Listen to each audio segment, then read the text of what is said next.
Dahil medyo matagal-tagal ko rin kayong hindi nakasama. Pero nung nakaraang linggo, nandito po ako. Pero yung pananambahan po is ngayon lang. Tinignan ko po sa details ko, September 29. Ngayon sabi ko, sabihin na natin kakalahating oras yung message ng Panginoon. September, October, November, December, January. Pagtiisan niyo po, 2 oras tayo. Kasi po, si Apostol Pablo, nung bago siya bumalik ng Jerusalem, na sa lugar po ata ng Troas, na nagminsaya hanggang hating gabi, na hanggang sa yung tao na nalaglag mula sa ikatlong palapag.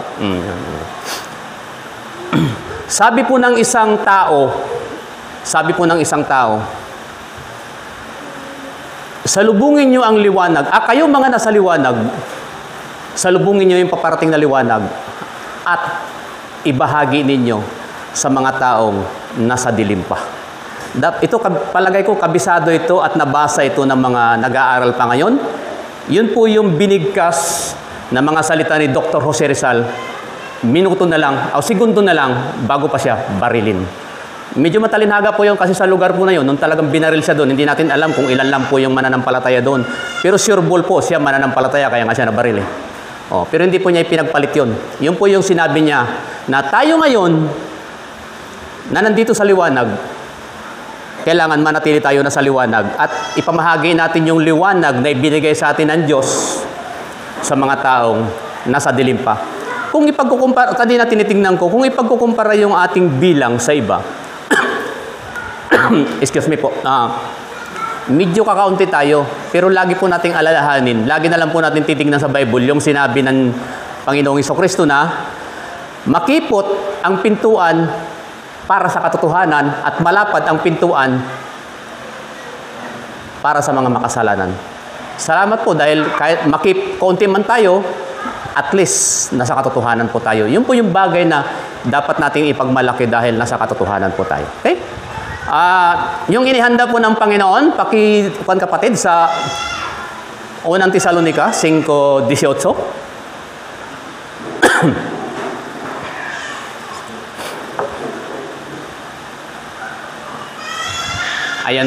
Ayan po, nakalagay po dyan. Sa lahat ng mga bagay ay magpasalamat kayo sapagkat ito ang kalooban ng Diyos kay Kristo tungkol sa inyo. Dito po sa Bible na ginagamit ko, na ibinigay lang po ito ng kapatid na Lando, ito pa rin yung ginagamit ko hanggang ngayon kasi medyo po ako dito. Pero pag nasa resort po, ang ginagamit ko yung ganitong Bible. Pag dito po ito.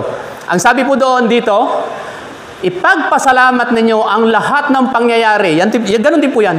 Sa pangalan ni Kristo Jesus, sapagkat iyon ang utos ng Diyos sa atin at saka iyon ang gusto ni Kristo Jesus, ang gusto ng Diyos para sa atin. Kaya ipagpasalamat po natin ang lahat ng pangyayari. Ito po yung tanong ko sa inyo, maging sa akin. Ngayong January lang, kung kayo ang isa sa mga nasunugan sa California, magpapasalamat ba kayo? Kung halimbawa, kamag-anak mo, o isa ka sa may ari-arian doon na nandito ka, kasi marami namang Pilipino na nandito pero may ari-arian sa California eh.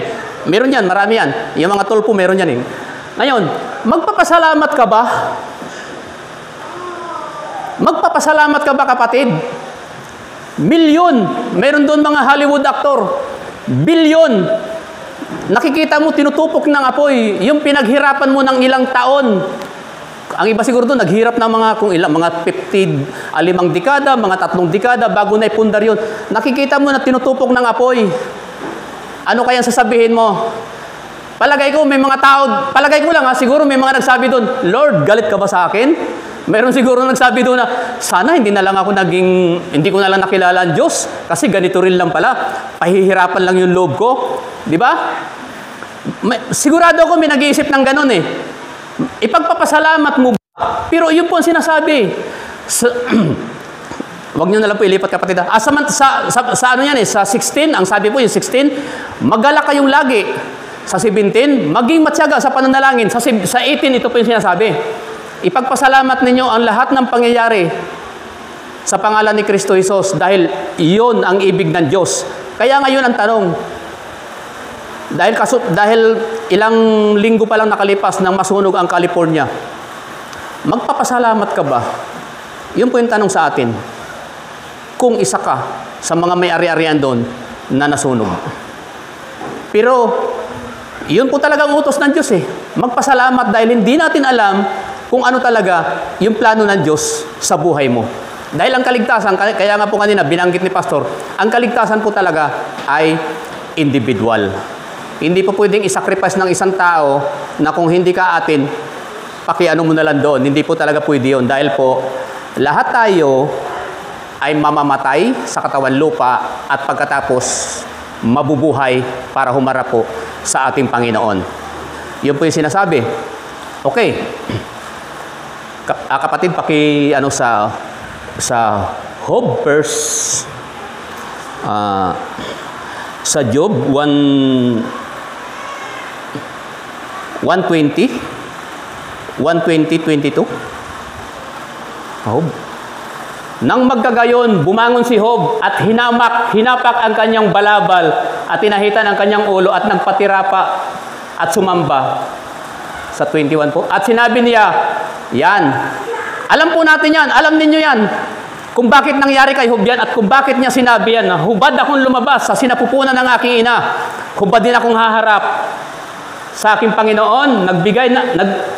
Ng Panginoon ang nagbigay at ang Panginoon ang nag-alis, purihin sa pangalan ng Panginoon. Sa 22 po. Ayan. Sa lahat ng ito, hindi nagkasala si Job at inarimang mangmang at inarimang mangmang ang Diyos. Alam natin kung ano yung naging buhay ni Job. Itong tao na ito, mabuting tao to sa harap ng Diyos. Yung nangyari sa kanya, yung kanyang kabuhayan, hindi pa halos natatapos na nagsasalita yung nagre-report. Dumating naman ang isa, yung mga kamilyo po ninyo, ninakaw ng mga Kaldiyo, hindi pa natapos yung pinakahuli, ang anak po ninyo habang nagsisikay, nagiinuman yung 10 anak, nabagsakan ng bahay, tapos yung iba niya tinamaan ng kidlat. Ngayon, kung si Job siguro sa panahon ngayon, ay nung nandoon siya sa California, palagay ko babanggitin niya ito eh. Kasi po, yung kabuhayan ni Job, kung ipagkukumpara sa panahon ngayon, yung kabuhayan niya noon, baka higit pa sa mga nasunugan sa California. Kung ipagkukumpara mo yung value ng pira niya at saka yung pira ngayon, baka pa sobra pa dito. Kaya ito po, nagpasalamat. Kaya po, tama po yung sinasabi sa unang Tesalonica na magpasalamat pa rin tayo kahit ganun po yung nangyari sa buhay natin. Kasi higit na may plano talaga sa atin ang Diyos na hindi natin alam. Hindi natin alam yung bukas na darating o yung mamaya na darating, kung ano talaga yung magiging plano niya. Basta ang pinaka-importante po, huwag mo lang aalisin talaga yung relasyon mo sa ating Panginoon. Dahil yan po talaga yung magiging sandata mo pag humarap po tayo sa Diyos. Dahil lahat po tayo ay haharap sa hukuman. Yun po yung sinasabi niya sa 2 Corinthians 5:10. Lahat po tayo ay haharap sa hukuman at isa-isang magsasaysay ng ating ginawa sa lupa, mabuti man o masama. Di ba? Pakibuksan kapatid sa Job pa rin. To 9:10. Chapter 2 verse 9 to 10. Ayan po. Nang magkagayoy, sinabi ng kanyang asawa sa kanya, mamamalagi ka pa ba sa iyong katapatan? Itakwil mo ang Diyos at nang mamatay ka na. Hinamon pa siya ng kanyang asawa.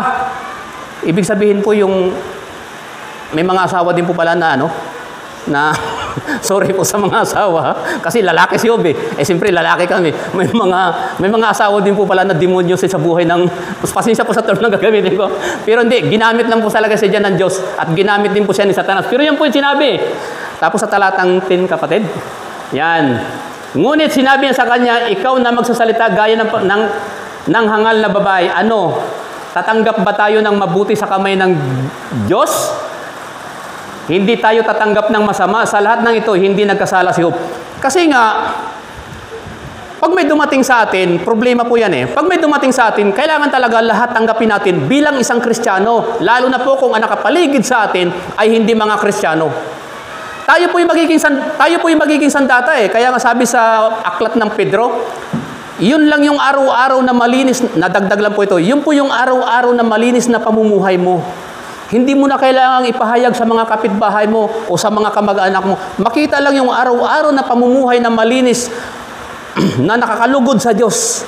Part na po yan nang ikaw ay nagbiminsahe na rin sa kanila.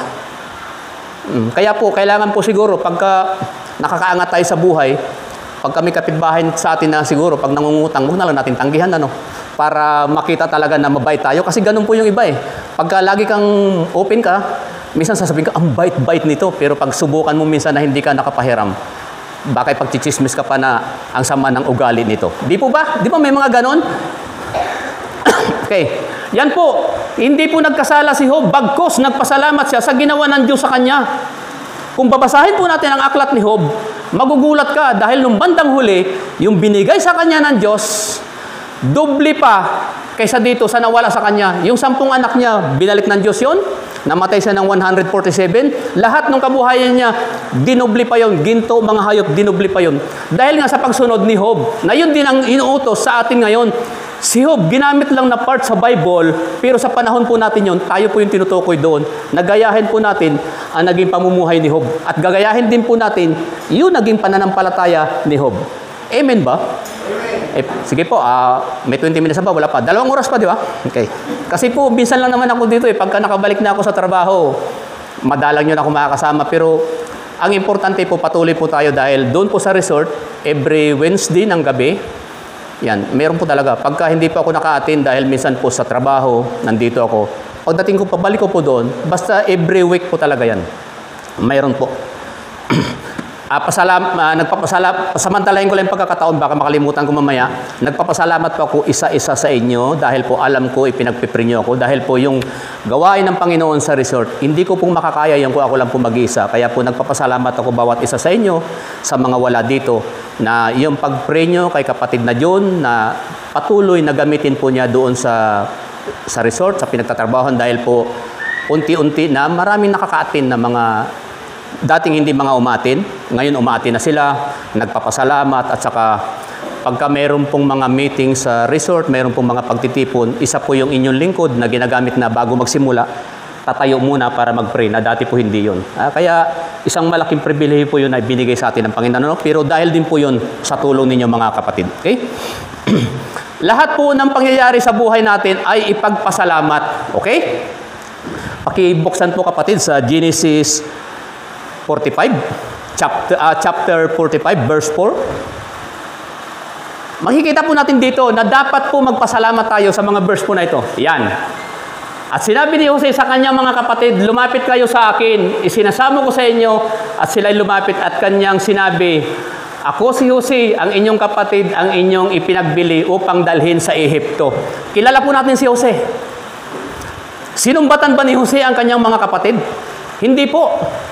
Hindi po niya sinumbatan. Sa halip, nagpasalamat siya. Sa ano po kapatid? Sa 5? Ayan, yan. Ngayon nagdadalamhati o nagagalit man ang inyong sarili na ako'y pinagbili rito. Sapagkat sinugo ako ng Diyos sa unahan ninyo upang magadya ng buhay. Okay po, di ba? Si Jose. Tapos sa bandang huli, ang sinabi sa kanya, ang sinabi niya sa mga kapatid niya nung nakilala na siya na siya ang gobernador doon. Pinauna siya Dahil alam ng Diyos, sa darating na mga tao na yon, magkakaroon ng tagutom.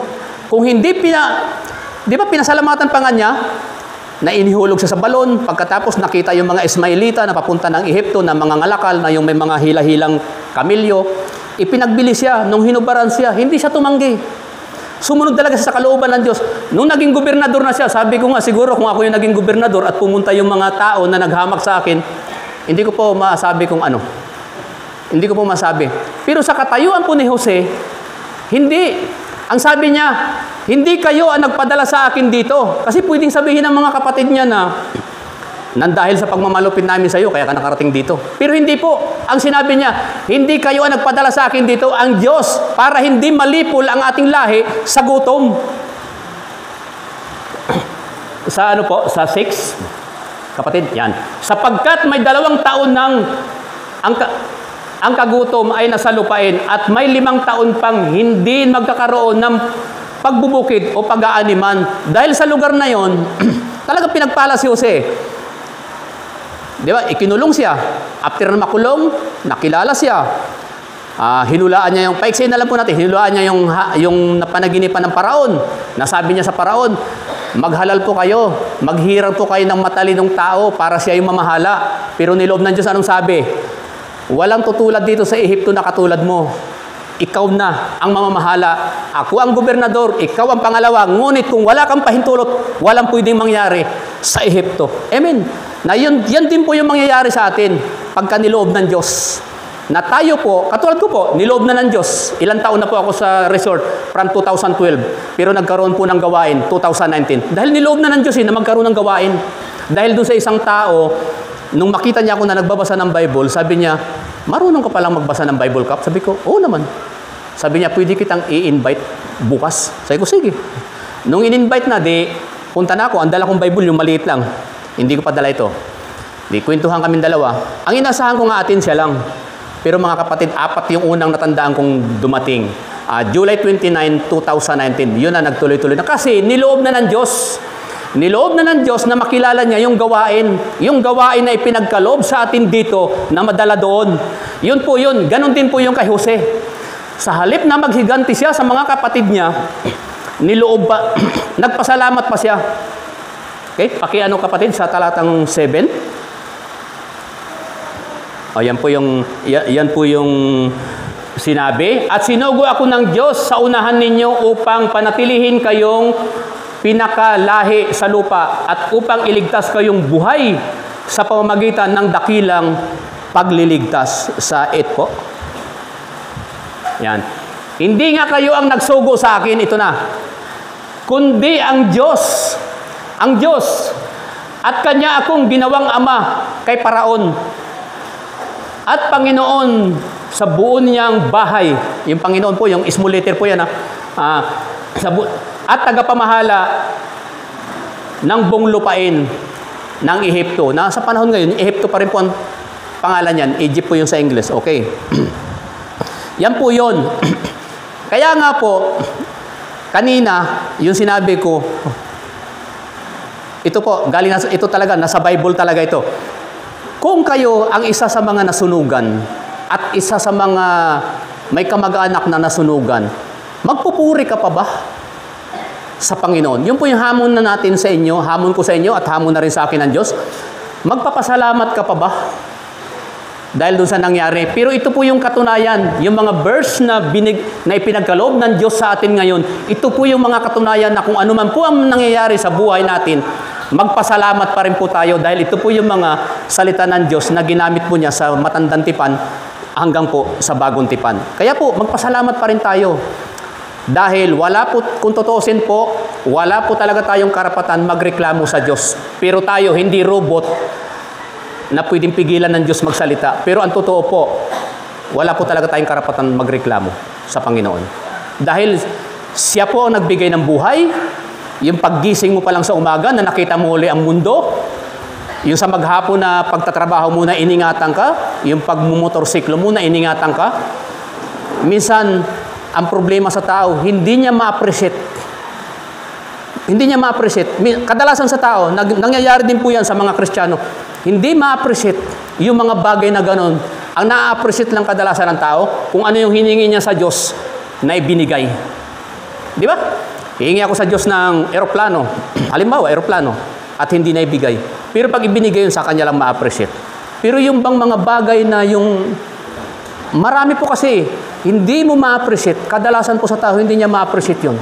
Na hindi mo alam na ang lahat ng yan, ibinigay sa iyo ng Diyos. Ito po, meron po isang kwento. Doon po sa resort na pinagtatrabahuan ko. Meron akong narinig na nagkwento. Sabi niya kagabi, nangisda ako. Kunti lang huli ko. Kasi wala talaga eh. Kaunti pa ba yung 1 kilo? Sabi ko sa kanya, hindi mo ba alam na yung nahuli mong 1 kilo, kung yun ay maliliit, 10 piraso yun. O kung baka maliliit pa, 20 piraso. Kung malalaki, pwedeng 1 or 2. Sabi ko sa kanya, hindi mo ba alam na yung isda na yan, ilang taon yan iningatan ng Diyos dyan sa may batuhan, sa coral reef na nakatira. Ilang taon yan, ilang mangingisda ang dumaan yan, baka nadaanan ko pa yan noon eh. Pero hindi pinagkaloob sa akin. Nung ikaw ang nangisda, ipinagkaloob sa'yo. Hindi mo ba ma-appreciate yun? Hindi po siya nakaimik, mga kapatid. Hindi po siya nakaimik. Meron pong sumagot sa likod ko, tama. Yun po yung mga bagay na minsan hindi mo inasahan, nakakapagsalita ka ng mga ganung bagay. Pero lagi po nating alalahanin, na-appreciate po ng Diyos yun. Nasa time na yun, nakapagpahayag po tayo. Lahat naman po tayo, mga kapatid, kaya po nating gawin yung mga ganung bagay. Yung mga ganung bagay na minsan, talagang oras na sinasalo natin. Dahil yun po yung sinasabi sa aklat ng Pedro na humanda kayong lagi sa 3:15, na humanda kayong lagi na makapagpaliwanag, pero ang sabi po doon sa bandang huli, maging mahinahon at iiwasan po natin yung makikipag-debate. Dito po tayo magtatapos sa Filipos 2:4-5. Pakibuksan, kapatid. Ayan po. Huwag tingnan ng bawat isa sa inyo ang kanyang sarili, kundi ang bawat isa naman ay sa iba't iba. Sa 5 po. Yan. Magkaroon kayo ng pag-iisip na ito na kay Kristo Jesus din naman. Magkaroon kayo sa inyo ng pag-iisip na ito'y na kay Kristo Jesus din naman. Sa ibang verse po yan, na yung pag malasakitan ninyo ang kapakanan ng iba, huwag lamang po ang inyong sarili. Kaya po, masasabi po natin na ngayon po na nakita na po natin yung mga verse at nabasa na po natin dyan sa screen, masasabi na po natin na yung nangyari sa California, hindi lang po sa California, maging dito sa Pilipinas, ay kalooban po ng Panginoon. Kasi po, ang bansang USA, kung tutuusin po, napaka-high-tech niyan. Hindi nga po sila kayang salakayin ng bala ng ibang bansa Kasi ganun sila ka-high-tech, kahit noong 1945 pa, lalo na ngayon. Pero po yung sunog na ipinadala ng Diyos, hindi po nila naharang. Subukan mo pong padalhan ng time bomb yan, o padalhan ng missiles yan. Malayo pa yan, papasabugin na nila sa taas. Ganun sila ka-high-tech. Sila po talaga yung pinaka-high-tech ngayon. Pero po sa pamamagitan ng apoy na ipinagkaloob ng Diyos, hindi po gumana yung kanilang mga aparato. Hindi po gumana yung kanilang mga drone. Kasi po, mga kapatid, kunting kwento na lang, ang Amerika po ngayon, mayroon na po silang naimbento na drone po na pandagat na dapat gagamitin nila sa China Sea. Kaya po gusto nila magira ang China at saka Pilipinas Mayroon na po silang naimbento. Kalalabas lang po nung, siguro mga November, na-download ko ngayon yung tinatawag na Manta Ray Submarine. Yan po ang pangalan. Hanapin niyo po sa Google yan. Sa YouTube, nandyan yan. Hinahanda nila yan. Kaya nga sabi, nung nakita ko yung sunog nung January, ngayon lang January, sabi ko, napaka-high-tech nila. Mayroon na silang pandagat. Alam na nila kung sasalakayin ang bansa nila. May drone na sila sa dagat. At saka nagbibigay na rin yun ng tamang location yung drone na andito sila banda, nandoon sila banda. Ngayon, papadala na lang ng missiles yun. Alam na yun. Pero yung apoy na ipinadala ng Diyos, hindi nila na-detect at hindi napaglabanan ng kanilang mga pamatay sunog. Kaya po, tayo pong, ipinapaintindi lang po sa atin ng Diyos na tayo pong tao, walang karapatan magmalaki sa Diyos. Wala po talaga tayong karapatan magmalaki na sasabihin mo na malakas ako, mayaman ako, marami akong gamit, ganito ganon. Isa po yun sa mga sampol. Kaya para po sa akin, kalooban yun. Dahil po habang panuorin mo yun at babasihan mo po yung salita ng Diyos, doon mo maiisip na ito yun, ito yun, ito yun. At kung babalikan mo ang sinasabi ng Bible, ganon ka makapangyarihan ng Diyos na kahit sino ay hindi pwedeng kumontra. Kaya po, ipagpasalamat natin ang lahat ng pangyayari sa pangalan ni Kristo Jesus, sapagkat po, yaon ang ibig ng Diyos. At mga kapatid, maraming salamat po ulit, dahil bukas po, si kapatid na John at saka si Sister Beth, mananatili na naman sa Balisungan. Kaya po, mga ganong araw, Lunes hanggang Biyernes, wala po kami sa bahay. Nandun po kami sa Balisungan. Salamat din po sa pagpipre ninyo kasi po, Kunting ano lang po ito, kunting testimony na ginawa ng Diyos sa buhay namin na pinagsisikapan ko po na yung ginagawa ko pong project doon sa Balisungan ay sana bago dumating yung sunrise service sa 2026 ay magamit na po natin. Yun po yun. Sabi ko nga, Lord, loobin mo lang na matapos tong project na itong nasa itaas kasi nakakatakot din po talaga sa mga bata.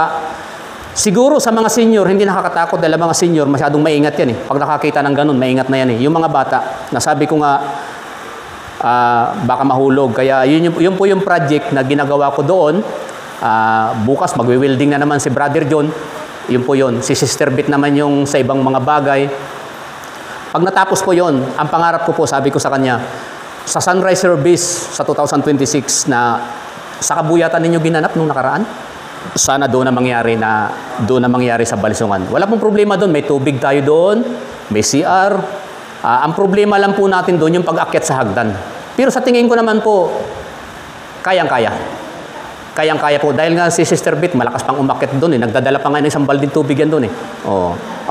Kayang-kaya po yung kahit si Nanay Nimpa, sino pa ba dito? Kahit si Sister Emma, palagay ko, kaya pa dahil may hawakan naman po yun eh na yun po yung pangarap ni kapatid na John na sa 2026. Yun po talaga yung target ko. Kaya nga lang po, nung nag-stop operation kami, sabi ko, patay na. Pero hindi pa ako nawala ng pag-asa. Kasi nga po, siyempre, nag-stop operation kami, baka mga 2 months. Sabi ko, nandiyan naman yung mga anak ko na, sabi ko, suportahan niyo muna ako. Sabi ko sa mga anak ko, kayo muna yung gawin kong BPI ngayon. Sabi ko sa kanila.